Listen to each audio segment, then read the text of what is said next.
नमस्कार. संवाद बाय समक्ष मध्ये मी परी तेलन आणि अक्षय मसुरेकर दोघंही तुमचं स्वागत करतो. तर अक्षय मसुरेकर यांनी समक्षची सुरुवात केली 2019 मध्ये. अक्षय आणि संध्या ही दोघांनी मिळून सुरुवात केली.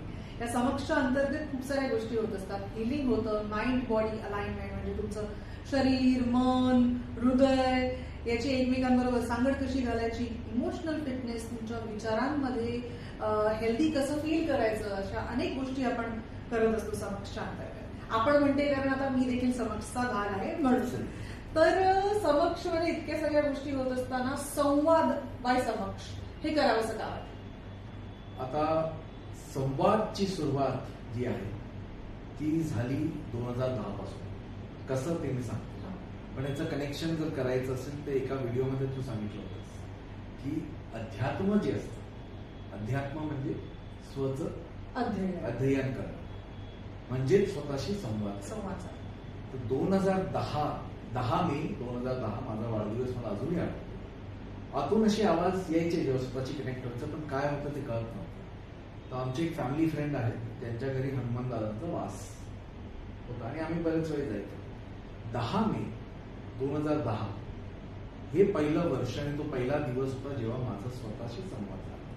कारण त्या दिवशी हनुमान दादांनी माझे डोळे मिटलेले होते. ते मिटलेल्या डोळ्याच्या ह्याच्यातून मला त्यांनी एक त्यांचं उग्र अवतार दाखवलेला आणि तेव्हापासून सुरू झाली एक संवादाची काय म्हणतात प्रथा म्हणा किंवा मालिका म्हणा.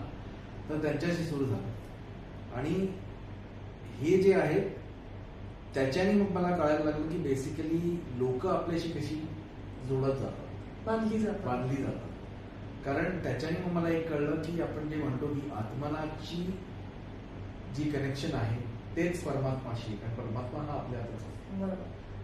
आणि स्वतःशी जोडण्यासाठी तुम्हाला सर्वप्रथम स्वतःकडे बघणं गरजेचं असतं. आपण तेच म्हणतोय की स्वतःच्या आतली ऊर्जा जी आहे ती समजून घ्या, त्याच्याशी एकरूप व्हायचा प्रयत्न करा, तिच्याकडे लक्ष द्या. आपण बऱ्याच वेळेला आजकाल म्हणतो, आपण वाचतो वेगवेगळ्या सोशल मीडियाच्या माध्यमांमधनं की, आणि हे प्रत्यक्षात देखील आहे की आपण असं म्हणतो की युनिव्हर्स किंवा ब्रह्मांडाचा आपण एक भाग, महत्वाचा भाग आहोत.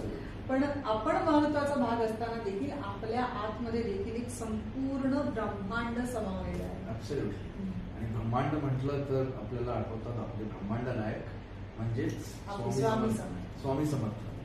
आणि ह्या गोष्टीचं यांचा ताल्लुक आहे कारण 3 महिन्यानंतर हनुमंतदादांनी मला त्यांच्या वाणीच्या जरिये सांगितलं की ही जी वाणी आहे ही स्वामी समर्थांचीच देणगी. त्यांनीच हनुमंतदादांना सांगितलेलं की ह्याच्याशी ती वाणी सुरू करायला. मी ह्याला सिद्धी म्हणत नाही, कारण सिद्ध पुरुष बनायला किंवा सिद्धात्मा बनायला तुम्हाला भरपूर परिश्रम करावे लागतात. मी याला वाणीच म्हणतो कारण ही त्यांची जी वाणी आहे त्याच्या जरिये लोकांचं ते मार्गदर्शन करत आलेले आहे. आणि त्याच्यानंतर मग सुरुवात झाली गजानन महाराज म्हणा, साईबाबा म्हणा, शंकर बाबा म्हणा, कृष्ण म्हणा, इव्हन शांता दुर्गा म्हणा. तर जी लोक जशी जुळत जातात त्यांचं जे आराध्य दैवत असतात ते माझ्या जरी येऊन त्यांचं मार्गदर्शन करतात. तर संवाद बाय समक्ष ही जरी मी 2 वर्षापूर्वी सुरू केली असेल तरी त्याला संवाद बाय समक्षची जी काय म्हणतात त्याला पॅकेजिंग जी आहे ते माझे बॉस म्हणजेच शंकर महाराज ह्यांच्या सांगण्याने संवाद बाय समक्ष सुरू केलेला आहे. इनफॅक्ट तुला पण त्याचा भाग बनवण्याचा जो आदेश आलेला तो शंकर महाराजांकडनंच आलेला आणि जे जसं जसं घडत जाईल तेच घडवत येणार. कारण समक्षची सुरुवात 2018ला मला स्वामी समर्थांनी जॉब सोडायला सांगितला. 2019 मध्ये सुरू केला आणि ऑक्टोबर 2020 मध्ये शंकर महाराजांचं आमच्या जीवनात आगमन झालं, ज्याच्यानी त्यांनी पूर्ण सर्वस्व त्याचं आपल्या हातात घेतलं आणि मीच तुमचा गुरु हे सांगून आम्हा दोघांचं मार्गदर्शन करत आलेले आहेत आणि करत राहतील. सो हीच सुरुवात आहे संवाद बाय समक्ष. या संवाद बाय समक्ष मध्ये आम्ही जे तुम्हाला सांगतो आहे की स्वतःच्या ऊर्जेकडे लक्ष द्या, स्वतःच्या आत बघा.